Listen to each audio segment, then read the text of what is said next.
And if you look at lots of discussion online, you could identify lots of discussion as people not saying the truth. They're saying something to show their loyalty.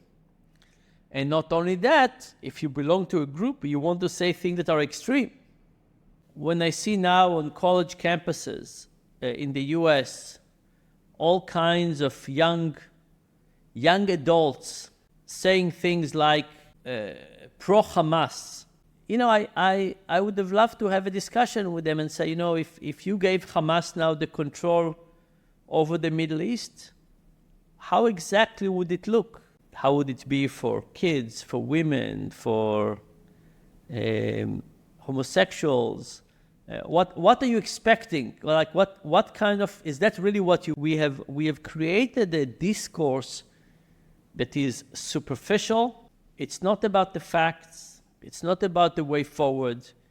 It's just who can shout louder about their identity. Hello, everyone, and welcome to this very, very special edition of Through Conversations podcast. I'm very excited for this episode because I'm joined by no other than Professor Dan Ariely. Dan is a professor of psychology and behavioral economics at Duke University. He's also a founding member of the Center for Advanced Hindsight and a New York Times best-selling author. Professor Ariely's work focuses on the irrational ways we behave, and he has written extensively on topics such as decision-making, dishonesty, self-control, while also being an entrepreneur. And while doing all of that, he's also written a book, a very, very much needed book in these times for sure, called Misbelief, and is the book we'll talk about today. What makes rational people believe irrational things. So, Professor Ariely, thank you for joining me today. My pleasure. Lovely to be here. I'm very excited because, and it's a mixed feelings because your book does come on a time where we need it the most. There's a lot of things we need to cover today.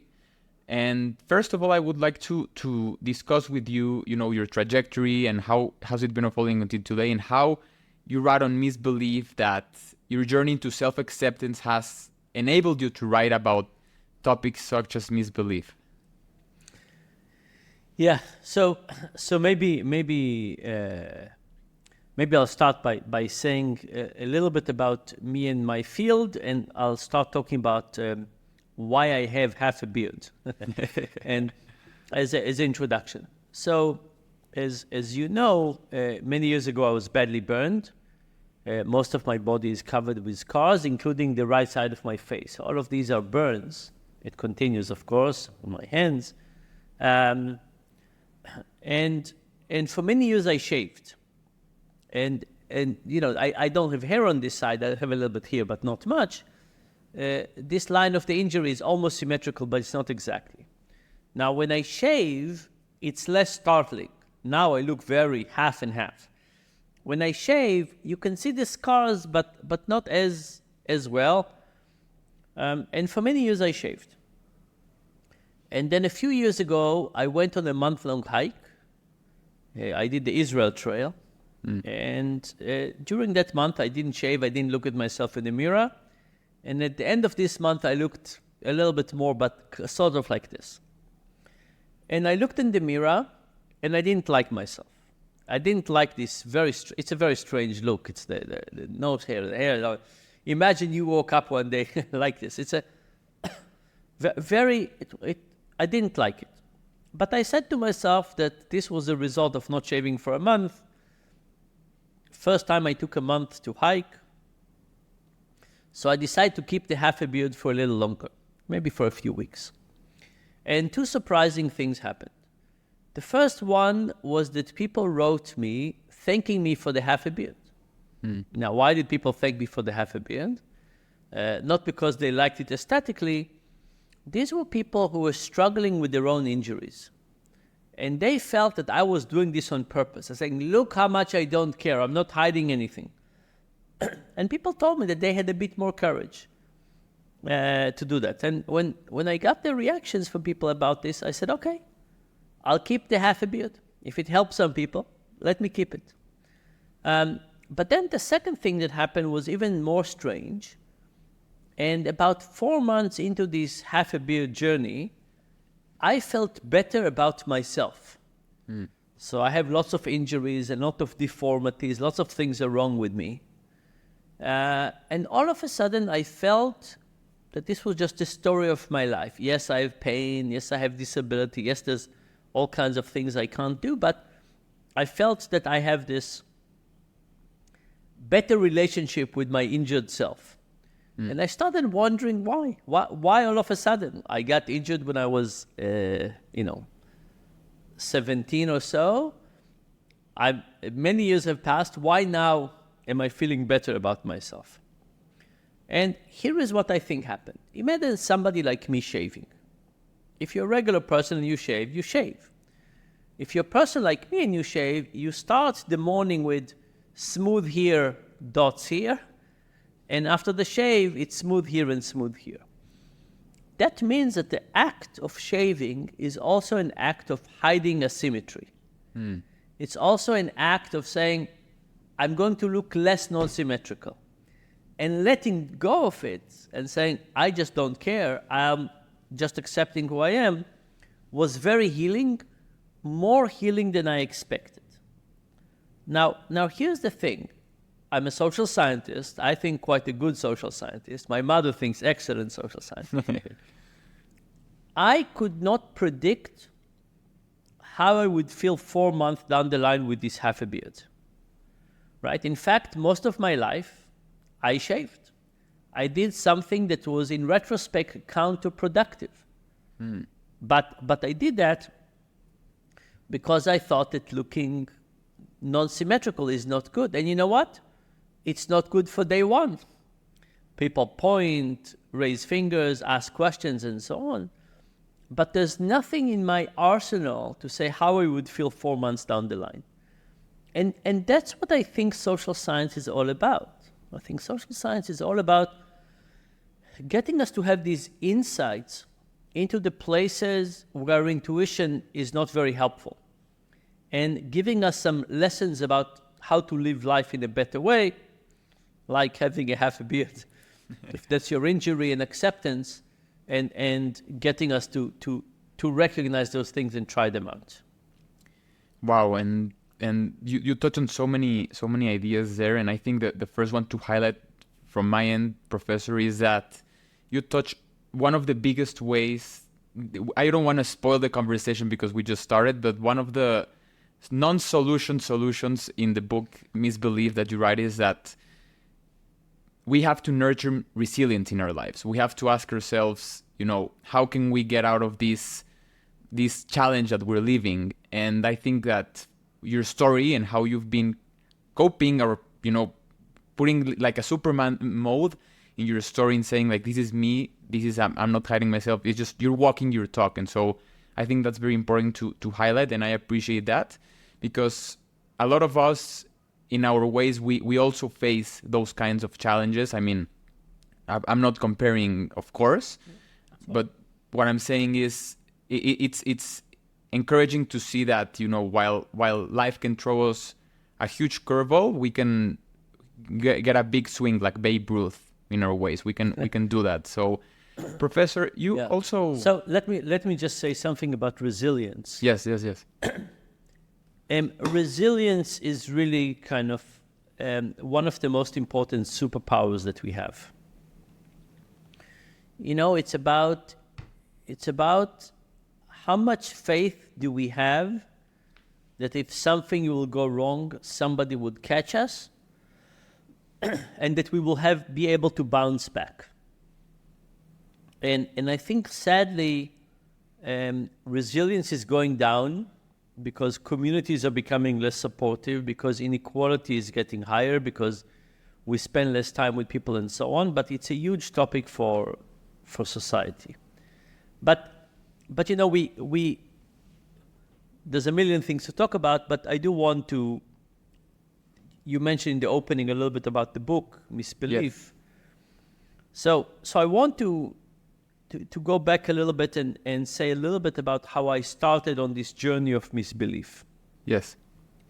So I'm a social scientist and I do research. And then COVID is just starting. Think about early 2020.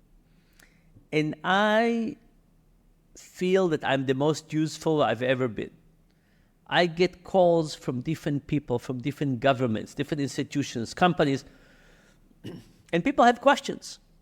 Distant education, remote work, releasing prisoners, domestic violence, how to pay people when they are on furlough. Endless amount of questions. And I do my best to help as much as possible. I do nothing else, just COVID-related, trying to help people figure out things.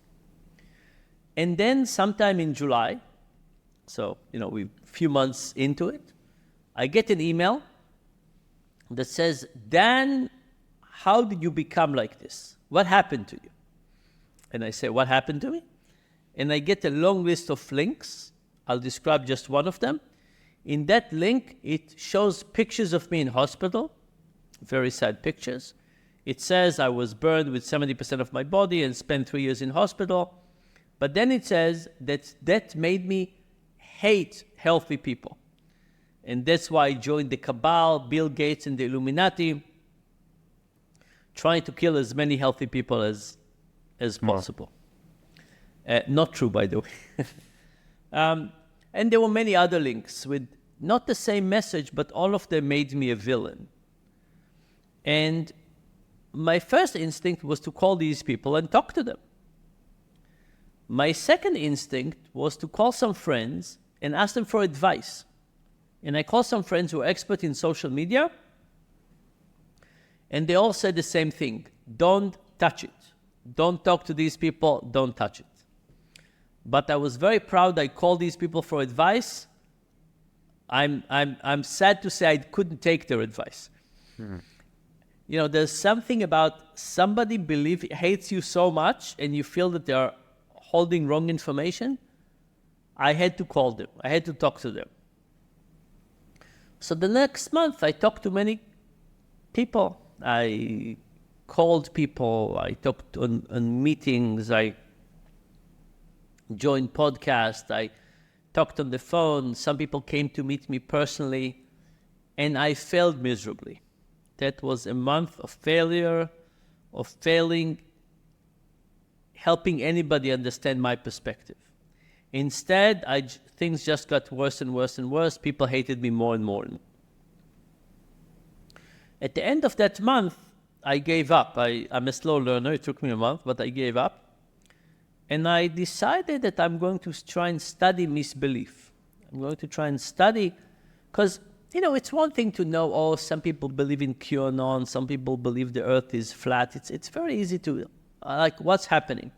Yeah. But when I talk to somebody and they say to me something about me, and I know that that's not true, and no matter what data I give them and show them, I show them my calendar, I can't convince them. That's very eerie. It's very hard to say, how can you talk to somebody? And they say something about you, and you say, not true, and you can't convince them. So I spent the next 2 years in some of the darkest corners of the internet, trying to understand what is going on. And this book is really an explanation of the psychology of misbelief. How can it be that people out there, that 5 years ago we would have said, we all see the world in the same way, and now we look at them and we say, I don't understand, where are you coming from? How, something inside is broken, how can you not? It turns out something inside is not broken, and there are reasons for why they end up believing that. And the first starting point of the book is to understand that we shouldn't discount those people, and we shouldn't discount their beliefs. They come to fulfill a real need. Nobody wakes up in the morning and say, I'm going to start believing the earth is flat today, or I'm going to stop believing in healthcare or whatever. There are reasons for that, not good reasons. Good psychological reasons to the beliefs that they are adopting. Wow. We should uncover those reasons during this conversation, perhaps the most that we can, because I think those really do give us a lot of resources in terms of resilience too, that again, your book Misbelief for me was a very introspective journey, because sometimes we just, and I, speaking for myself, I've been reflecting on the assumptions I have about the world. And again, like you say, it's very easy to just look at the other side of the equation on any given subject, any given contention, and say, how can they think that? And then all of a sudden you see yourself thinking about ideas that I don't remember where did I get those assumptions by at the first place. So I think that's my first question, Professor, is, building resilience in terms of introspection. What are some of the ways we can, capture these ideologies, ideas, identities that we have that perhaps are not true but are driving our lives as if they were? Yeah. So it's very nice that you're doing this, because the easiest way to read this book is a book about them. Let's talk about the people who have a different opinion and so on, but you're absolutely right that it's also a book about the nature of our beliefs. And even if we are not conspiracy theorists, or if we not have very strong misbeliefs, there are still questions about how did we get to believe what we believe. Now, the process that I describe in the book, that we call the funnel of misbelief, starts with stress. And it's not just a regular stress to say, oh, look at my calendar, I'm so busy, I'm not sure where I'll finish it. It's the stress that says, I don't understand the world. I don't understand why I'm not doing better. I don't understand why somebody get promoted and I didn't, why nobody loves me, why, all kinds of things like that. It's stress from feeling that I don't understand the world and I'm not getting the share that I deserve. Now, what does that stress create? That stress creates a need for a story. So here's an example. Imagine two tribes of fishermen. One tribe is fishing in the deep sea, one is fishing in a lake. Which of those two tribes have a bigger level of uncertainty? Obviously the one in the deep sea, right? There's different storms and weather and the fish move around and so on. Which one of those two tribes adapt more superstitions? Also the ones that fish in deep sea. When the world is unexplained, we want something to explain it to ourselves. It doesn't have to be real, it could be superstition, but it's a story. So we need a story, but not all stories are made alike. So what are the good stories? Good stories are a story with a villain, like describing me as a villain, and good story is a complex story. Now that's kind of puzzling. Why complex story? Usually we're used to people wanting simple stories. Why do we think that in this case people want a complex story? It's because if society is looking down on me, if I have a complex story, I can feel superior to society. Oh, you think, let me tell you, this is not the case. The FBI is really controlling, NASA is, something like that. So a complex story is a story, but it also gives a sense of superiority. And that's very important. So the building block is stress. This is the fertile ground. Now, as you have said, resilience is maybe the best antidote we have to stress. So if you take two people, are they going to react in the same way to stress? Not necessarily. If somebody has a higher resilience, if somebody feels loved, supported, and so on, they're less likely to go down the funnel of misbelief. Now, just very quickly, there are three other components, right? There's the cognitive component, the personality component, and the social component that kind of seals the deal. So I think of it as, the ground is stress, the two pillars are cognitive and personality, and social is the lid, seals the deal. And all of those have an impact, but stress and resilience or stress and lack of resilience are the condition that make it even start. Without them, we don't have a problem.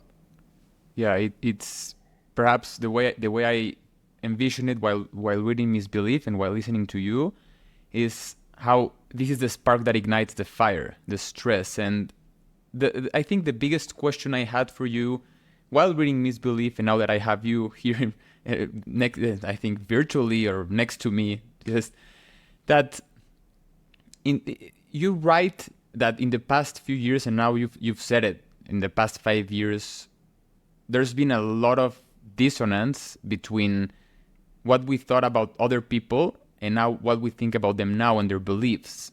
And it seems as though, like you mentioned, the pandemic really exacerbated this situation where people just transformed 180 degrees. And so in their ideologies, and also my own ideologies, I felt rage during these past few years, more than I have ever felt rage. In you said, like, you write in Misbelief this concept of moral outrage.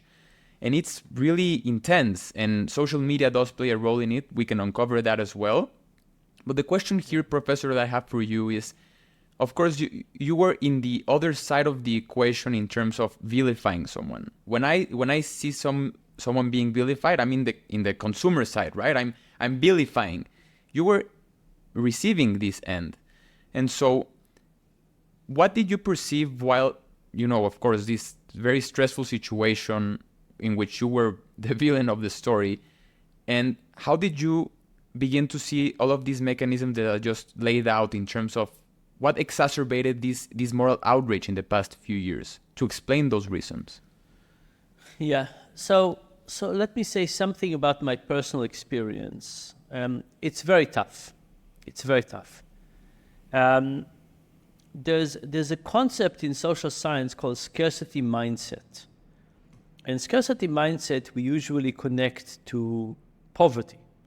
And we say somebody who is very, very poor needs to worry about where the next meal would come and where they'll pay rent and so on. Some of their mental capacity is shrinking because some of their mind is continuously busy with where will I get my next meal and my next payment and so on. I felt it very strongly. I felt that something in my mind was busy all the time with the videos that would come now. Today, for example, there was a terrible video that came out linking me to the atrocities of Hamas on October 7th. Seeing the horrific videos of that, and then people linking me to them, it's very hard to stop thinking about it, to stop imagining. Even if we try, it keeps. So I felt very much a scarcity mindset. I felt that I was trying to work, but I don't know, 20% of my mind was busy with these other things. I felt less intelligent, right? I just couldn't. It's very, very palpable, very, very intense. The other thing that happened is at night. In the day I could control my thinking to a larger extent, but at night, bad thoughts keep on coming up, and bad dreams and all kinds of things. And I didn't get a death threat for, like, in the last month, I think I only got one. But in the beginning, I would get one every day. Wow. And it's very, very tough. Even though I didn't think they were going to actually come and kill me, just reading those death threats, I'm preparing my guillotine. It's just very, very tough. Now, do we have more of it in recent years? I think that was the other part of your question. Yeah. I think the answer is yes. And I think it's not coming from one thing. I think it's coming from lots of things. So think about the cookie. A cookie has changed with the evolution of cookies to attack our senses in the best possible way. A cookie is a combination of fat, sugar, and salt in the ideal combination that would get us to try one, and then another one, and another one, and another one. In the same way, the funnel of misbelief has been perfecting itself over time, almost with the intention of getting us to be misbelievers. And social science and social media, of course, is doing a big part of that, but it's not the only part. So COVID created almost the perfect opportunity for misbelief, because on one hand there was a stress, tremendous stress. What's happening? This virus, the whole world is shutting down, where are we going, and so on. People had more time, and social media was blossoming. So the combination was very, very bad for us as humanity. The combination was very bad for us. And, some people use the term misinformation or fake news. I don't like this term. I like the term corrosive. Why? Because if you call it fake news, it says, oh, I got fake news, I'll get the correct thing, and it will even itself out. No, it will not even itself out. If you are exposed to the corrosive news, another piece of news will not offset it. It would change you. So if you're exposed to those things, it does change us to the core, and that's important to understand. Wow, and it's true. And all of a sudden I'm craving cookies. I don't know why, Professor, but all of a sudden I'm craving cookies. And you mentioned right now the nightmare scenario, which is, in itself, the atrocities of October 7th in themselves are a nightmare, an unspeakable nightmare. And then adding that to the equation where you're related to that is just, I cannot imagine it, and it's just a nightmare scenario, Professor. But again, I'm stressing out that while I'm seeing you, I see resilience, and so that encourages me.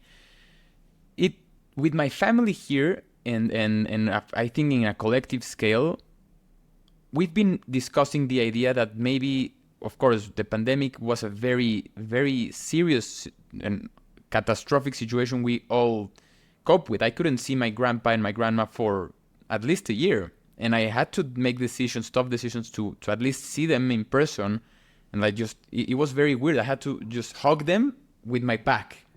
It was just, the world was shifted drastically. And right now you touch on what it's been feeling like a COVID 2.0 in a different way, which is the war that's happening in Israel, a nightmare scenario. And I think there's no better book for anyone to read than Misbelief, because right now the Moral Outrage, again, granted in very serious ways, and at the same time making it very difficult to build a bridge into where do we go from here. And especially for me, that I feel anger sometimes, real tangible anger. So, Professor, with this crisis in hand, how can we really identify perhaps the misbeliefs that we have, the true beliefs, and also how can I bridge a gap between the other side of the equation that for them, like you say, it's legitimate, it's real, it's not a crazy theory, how can I empathize with them? Yeah, so look, what's happening in Israel and Gaza is certainly horrific. And I would say that there's some very important differences with COVID. And COVID was worldwide, very strange and very mysterious. War is something that we're more used to and understand and have some concepts around. So from that perspective, it's different. Nevertheless, there are lots of similarities. And part of the similarity is stress. The fact that there's attack from Syria on the US, the fact that there are attacks from Yemen, all of those things are, the Iranians' involvement. All of this makes lots of people worry that we're at the verge of World War III. And now we're getting into substantial stress. Now, one of the elements that we see, so we said that the funnel of misbelief have stress, cognitive, personality, and social. Mm-hmm. One of the elements within social is what we call shibolet. And shibolet is a term that comes from a war tribe in Israel, in the Bible. And there was this tribe, with the fight between two tribes, and after the war they were settled on different sides of the river. But then as they would walk around, they would meet people, and they would want to know if they are from their group or from the other group. Now, it turns out that these two tribes pronounced the plant name, the name of the plant, shibolet, in a different way. One of them said shibolet, one of them said sibolet. So imagine I would meet you, I don't know which part of the tribe you are, and I would say, here's a plant, how do you call it? That's not a plant. Here's a plant. And if you said it in the same way that I do, I would say, oh, you're a good guy, you're one of us. And if you said it the way the other tribe does it, I'll try to chase you or kill you or do something like that. Mm. Now, we now use the term shibolet as a term in which people don't really say the truth. What they're saying is something about group identity. Right? So when you ask me, how do you call this plant? And I said shibolet, you don't really care about what's the plant's name. You're asking about which tribe are you connected to. And if you look at lots of discussion online, you can identify lots of discussion as shibolet. You could identify lots of discussion as people not saying the truth. They're saying something to show their loyalty. And not only that, if you belong to a group, you want to say things that are extreme. Right? So I'll give you an example. I'll give you a couple. But when the war started, I was in Europe. I tried to make my way back to Israel.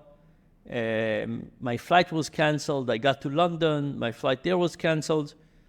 But I had the opportunity to go and listen to and attend or view the pro-Palestinian parade in London, the demonstration against Israel. And there were people, there were Palestinians, there were Arabs, there were European, there were British people. And they were running around and they were calling to liberate Palestine from the river to the sea. Now, that's basically a call to the annihilation of Israel. The river to the sea is where Israel is right now, calling to take all of this and give it to the Palestinian. It means Israel has to be demolished. Now, do those people really understand what they're saying? Have they thought about that? I don't think so. Or when I see now on college campuses in the US, all kinds of young adults saying things like pro-Hamas. I would have loved to have a discussion with them and say, if you gave Hamas now the control over the Middle East, how exactly would it look? How would it be for kids, for women, for homosexuals?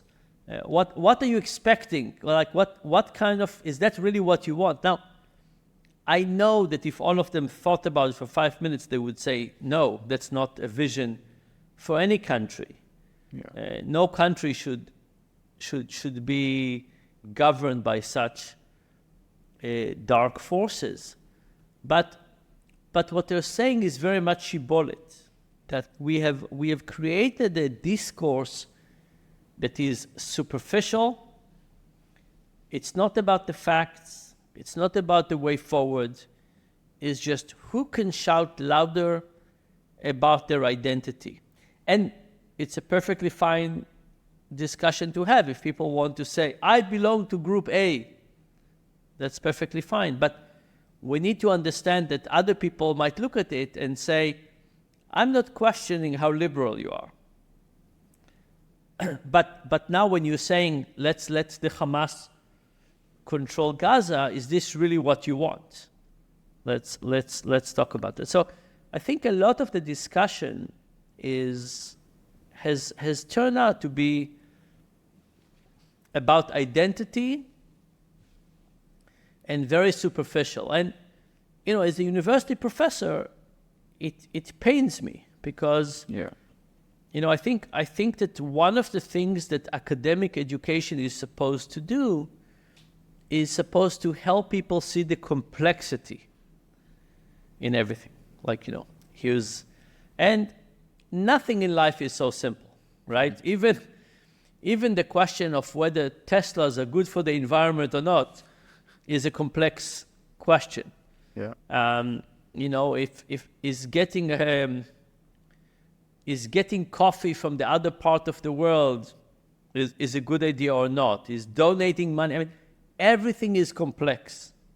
And academics know about it. And every academic student, every student at the university knows that every topic is deeper and more complex than there is. But somehow the classroom learning about complexity and embracing complexity and so on doesn't penetrate the social discussion, partially because of the political correctness pressures, partially because the way people express themselves and so on. And it has terrible effects. Wow, there's a lot to unpack there, Professor. Thank you. And so many ideas. And I think the first one that and please correct me if I'm wrong, and also feel free to intertwine. I just want to unpack some of the themes here, overarching themes. I've been thinking about, of course, with what's happening right now, with the war, what's happening right now, I've been thinking about how I've often felt that I'm the one in charge of my ideology, that I possess my ideology. But all of a sudden, I've been realizing, and also the eureka moments emerged while reading Misbelief, so walking in the park and all of that, and then just letting it simmer a bit. I've noticed that sometimes my ideology possesses me, and that ideologies possess people, and that we're fighting a war, or not this war in particular, whatever war, we're just waging a war for this meme to keep living in our lives. And so the first question I have here is, what's the best step using the tools in Misbelief and also your expertise to identify if I'm waging a war for an ideology or the ideology is waging a war for me? What is the best proper step to identify that?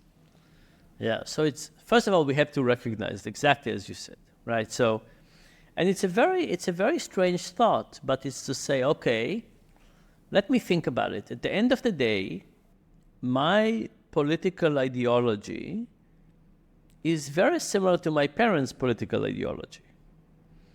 How does this happen? Is this random? Or does it mean that I was educated to have this political ideology, and maybe if I grew up to different parents, even with the same genetic composition, maybe if I was adopted, would I have had different opinions? And would I have very different opinions with the same level of conviction? So for example, one of my convictions is that the people who are stronger in society need to help those who are weaker, right? And it means taxes, it means all kinds of things, right? But I feel very strongly that this is the moral thing to do. Now, it's very hard for me to think that maybe if I was born or raised by different parents, I would have been a pure capitalist that said, no, everybody's out for themselves, don't take any taxes, I don't owe anybody else, everything. Very hard for me to think that I could have been with different opinions, because my own opinions seem to me so logical and moral and so on, whereas the other people, how could they think they're moral? But of course, other people justify their own position and they think that that's moral, and they can't think how I think about that. You know, in the US, the large, very difficult discussion about abortion rights are exactly like that. The people who are on any side feel that that's the moral thing to do. They don't say this, I have these opinions because how I was educated. They say this is moral. But of course, when you look at it, the correlation between people's opinions and their parents' opinions are very high. So it's very hard to argue that it's absolute morality. It is something that comes from it. But anyway, what can we do about it? First of all, we need to recognize it. We need to recognize it that we can't just discount the other people, right? If you say, oh, I'm 100% sure I'm moral, and this other person on the other side, they're just not moral. The moment you say to yourself, oh, if I were to be born to different parents, I might have thought like you as well, it changes the picture a little bit. But the other phrase I like is a phrase that is called, what would it take to change your mind, or what would it take to change my mind? And when you ask yourself this question, it basically allows us to figure out which are the things that are actually based on information and which are the things that we just believe in, right? So if I ask myself the question of what would it take to change my mind on that? You could say, well, what if all of a sudden all the Scandinavian countries, you would find out that they, have another problem that they've created. Or you would find out that that they can do it, but only if they have no immigrants. Or that it's all good and well until there's a real... Would it change my mind about that? So it's a good litmus test for basically saying, what are the things that we believe blindly, and what are the things that we're truly willing to explore and be proven to be wrong about? And part of that equation, Professor, at least for me, and while listening to you and also, while reading Misbelief, is that there was a moment where I really put everything on a slant of judgment, like what do I know it's true? And I would like to ask you, this is the question, but then I have to do like a preamble post-preamble, so it's a weird way of saying it. But the question here is there a line where I can draw, where I know what to hold true in really truth, and there are some truths that I need to really defend, not necessarily against other people, but like in my identity. And for example, like I believe dearly that the earth is not flat, but other people do believe that, like you say in Misbelief. And so I would like to, that's the part one of my question, that, where can I draw the line in the sand of truth and untruth?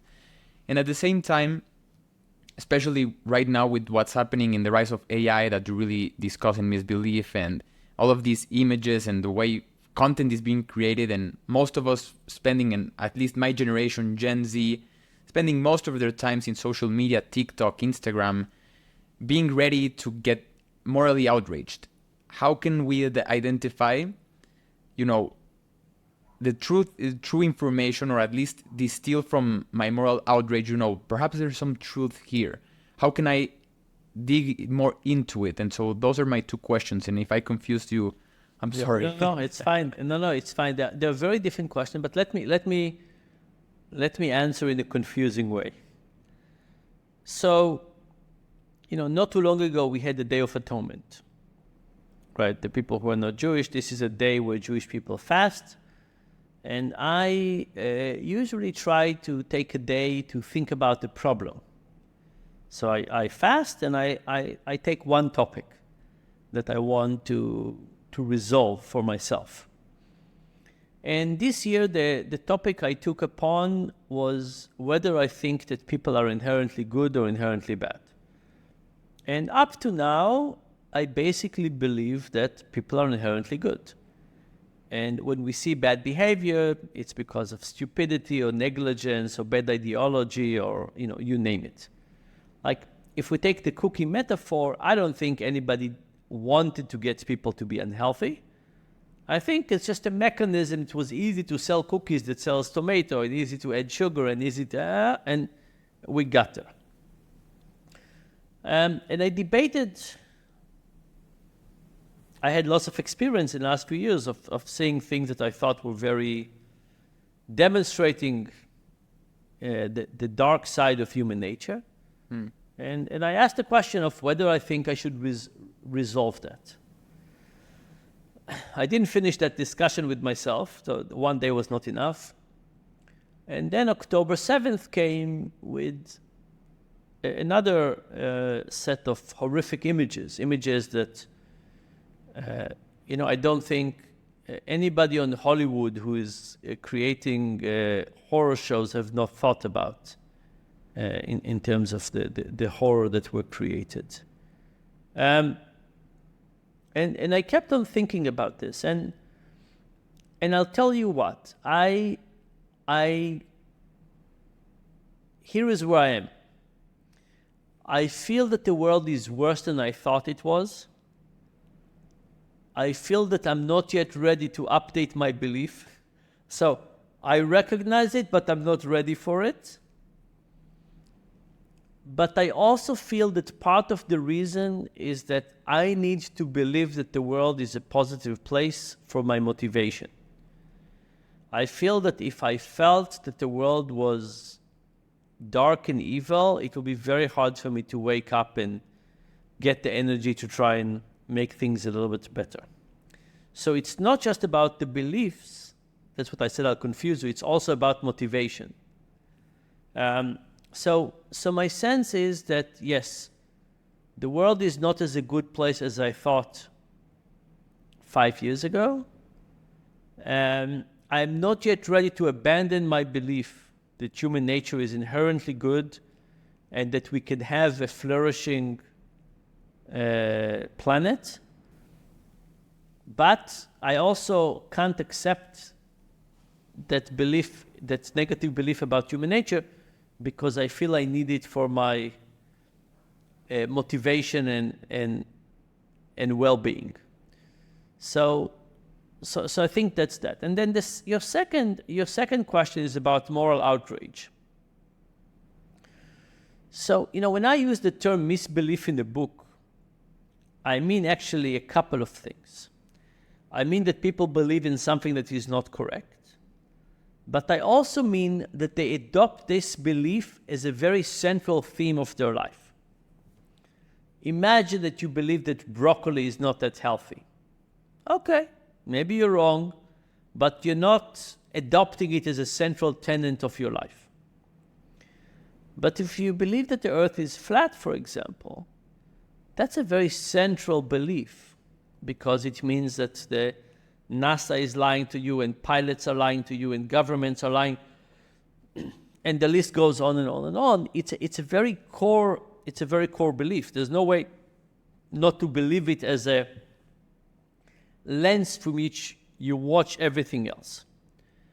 And this is where some reduction in confidence is very important.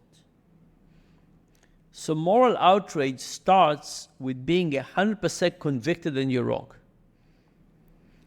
That you're right, sorry. But what if you're only 98% convicted that you're right? It's not the same, right? So the first thing we need to do is we need to reduce our conviction. As we said, everything is more complex. Everything has multiple sides. There's almost never a case where somebody is right and another person is wrong. It's almost always the case that there's enough fault to go around. I'm not talking about car accidents, but long-term things usually are usually complex. That's the first one. And the second, one of the things that happened to me in this process with this book is that at some point I realized how difficult it is to be a conspiracy theorist or a misbeliever. I had a conversation with a woman who very, very strong misbeliever. And I thought about her. Now, if you believe in God, you believe that the world is usually a good place. God takes care of you. God is a positive entity. Yes, sometimes there's a devil, but mostly it's God, and mostly it's good. But if you're a misbeliever, then you wake up feeling that Bill Gates and the Illuminati are out there to get you, that are trying to put a G5 chip in you and in your kids and to change your fertility and so on. It's an awful way to live. Mm-hmm. And when I realized how difficult their lives are,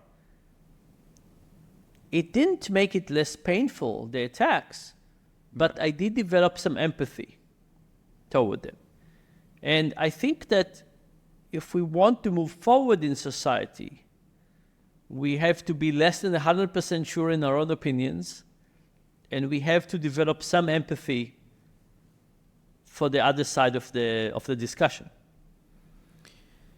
Wow, and in the beginning of the conversation, you touched on, a lot of overarching themes, perhaps in the societal equation of the funnel of misbelief.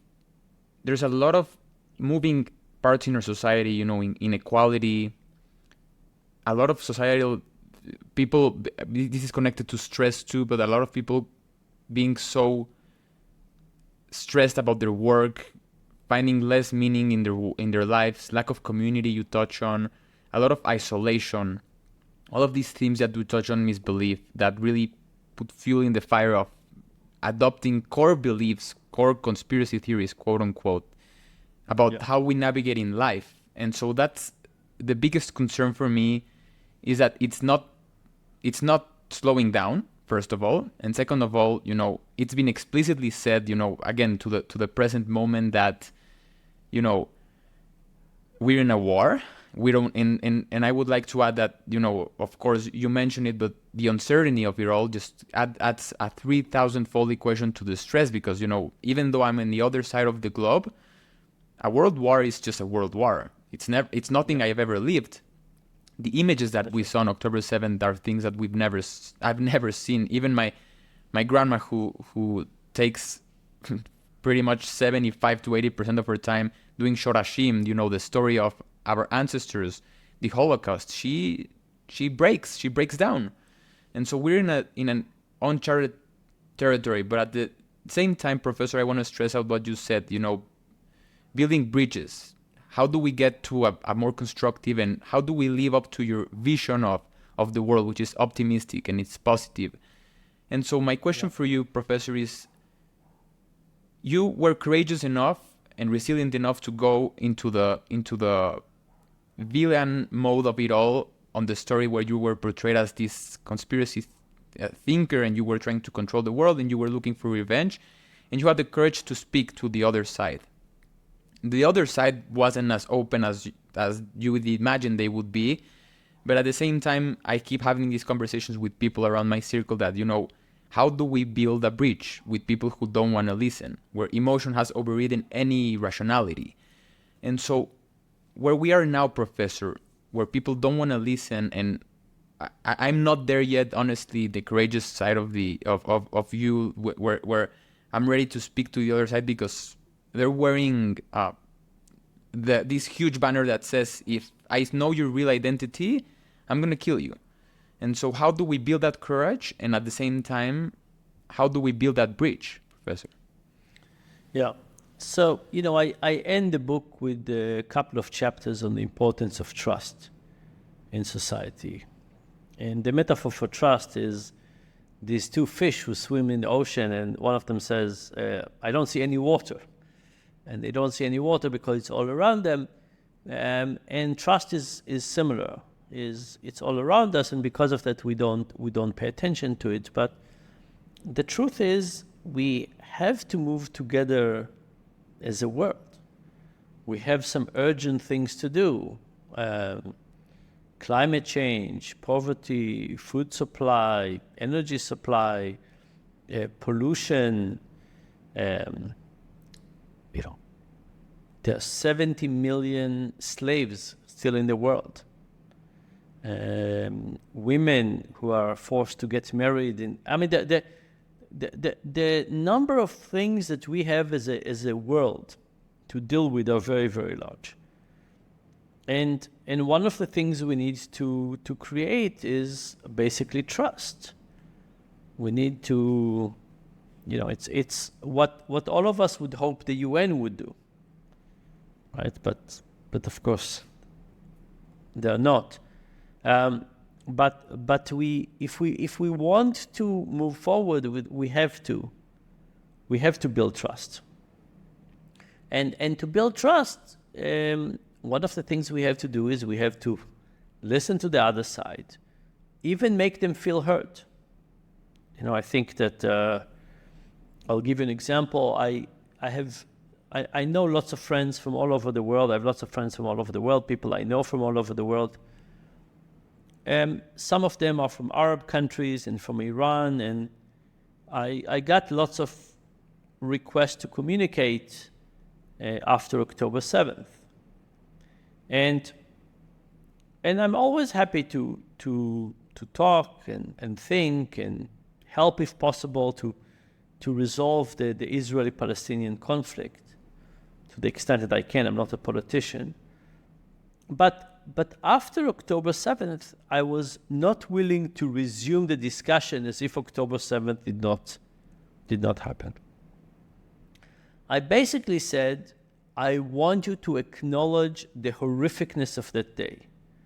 I want you to acknowledge what the Hamas has revealed about itself as an organization on that particular day. I want us to agree that we need to update our understanding about Hamas and crimes against society about that day, and then we can continue. And many of the people I talked to were not able to do that. They were not able to acknowledge the horrendousness of that day. They acknowledge it. No, but what about 1948? And what about, that's true for us, it's true for other people. Sometimes we need to acknowledge people want to be heard and seen and understood before we can move forward. But, as long, the discussion about who is more wrong, I never found that to be particularly useful. Oh, you did this in 48 and you did this in 67 and you did this. Okay, how do we judge? And you kill X and I killed Y, and there's no way for. I think that the discussions should be about how do we create trust, how we can create a mutual vision for the future, and how do we figure out the barriers to that future. And I think that now it's just a little too early. We're all mourning, but hopefully soon we will be able to change the discussion and start talking about what's our new vision now for the Middle East, but not just for the Middle East, but for the world. Yeah, absolutely. And like you say, it's still early. I think that I'm not gonna ask that question. The question will be what will be the first step. But again, stressing that out, that there's process to everything, and I think that the crisis, the war that's happening right now, makes it very, very difficult for everything. And I'm just hoping that we can live to your vision that the world really runs by good rather than bad. And because at the end of the day, there's so much to unleash about our human potential, about everyone's human potential, about their creativity, about our pursuit of freedom, of happiness, all of those things that really, I think those were like my overarching themes while reading Misbelief, is that the purpose of your book is not to point any fingers and to say, you did this, you believe in this, you're crazy. It's quite the contrary. It's saying, how did we get here and how can we move from here, and how can we rebuild institutions like our government, where all of the sudden in the pandemic was really starking, and like you discuss in Misbelief, the trust in government went so down, went to the lowest points, and the control of it all, and then the conspiracy theories, and all of the sudden the conspiracy theories were beginning to look real and then unreal, and just all of this confusion, Professor. But like you say, acknowledging where we are, I think it's a very, very important first step. And so, if now that we're beginning to wrap up our conversation, I hope to have you again soon, because I can show you the evidence. I have 74 questions that I want to touch with you about, evolution, evidence, type, a blueprint, the experiment that you show about Martin Seligman and dogs and all of those themes, Professor. I hope to have you soon. But if you were right now in college, let's just say that you were again a student, not a professor, how would you engage, or what would be some of your guiding principles in navigating this new world where, people are arguing that we're in the post-truth era of reality? And so you're a student now. How do you engage with reality, Professor? Yeah, so first of all, I think whether we are in the post-truth era or not, I think it's a terrible idea. I don't think we should be. I agree. And I think we need to separate claims about facts from claims about opinions. In social media, it's even worse. If I press like, what is it? Is it that I agree with it, or is it that I think it's ridiculous, right? All of those things recorded the same way. I think that we should very much struggle not to get into a post-truth era. And I think we need to create in our language a separation between facts and think and opinion and wishful thinking. Right now, we don't separate those things. And also, we need a bit more patience with ourselves and with other people. I think cancel culture is doing a lot of damage to the left. The idea that it's the thought police. Nobody can tell jokes. Nobody can give compliments. Nobody can. We're living in a world in which everybody is so much on edge. Everybody is so angry, so quick to respond. We need to kind of quiet down a little bit. I think that one of my leading beliefs in the world has always been that intention matters. There was somebody I corresponded with a long time ago. So, my hands are not that good. So I send audio messages when I can, so I don't have to type. And sometimes on WhatsApp, I send video messages. And quite a few years ago, somebody said, you just record those videos, and even if they don't look right, or, you don't look right, or you stumble, you don't seem to care. How come? And I said, I think it's about the intention. When I correspond with you, you know that my intentions are good. Yes, the video is a little bit better, a little worse, I made a mistake and so on. As long as you believe that my intentions are good, everything is going to be okay. And I think that we need to, always assume that the intentions are good. If we can go back to that, that will be very good. And then whether somebody made a mistake or told a bad joke or did something, it's not going to be the end of the world. So I think that's one of the things that is missing, is the assuming that intentions are good.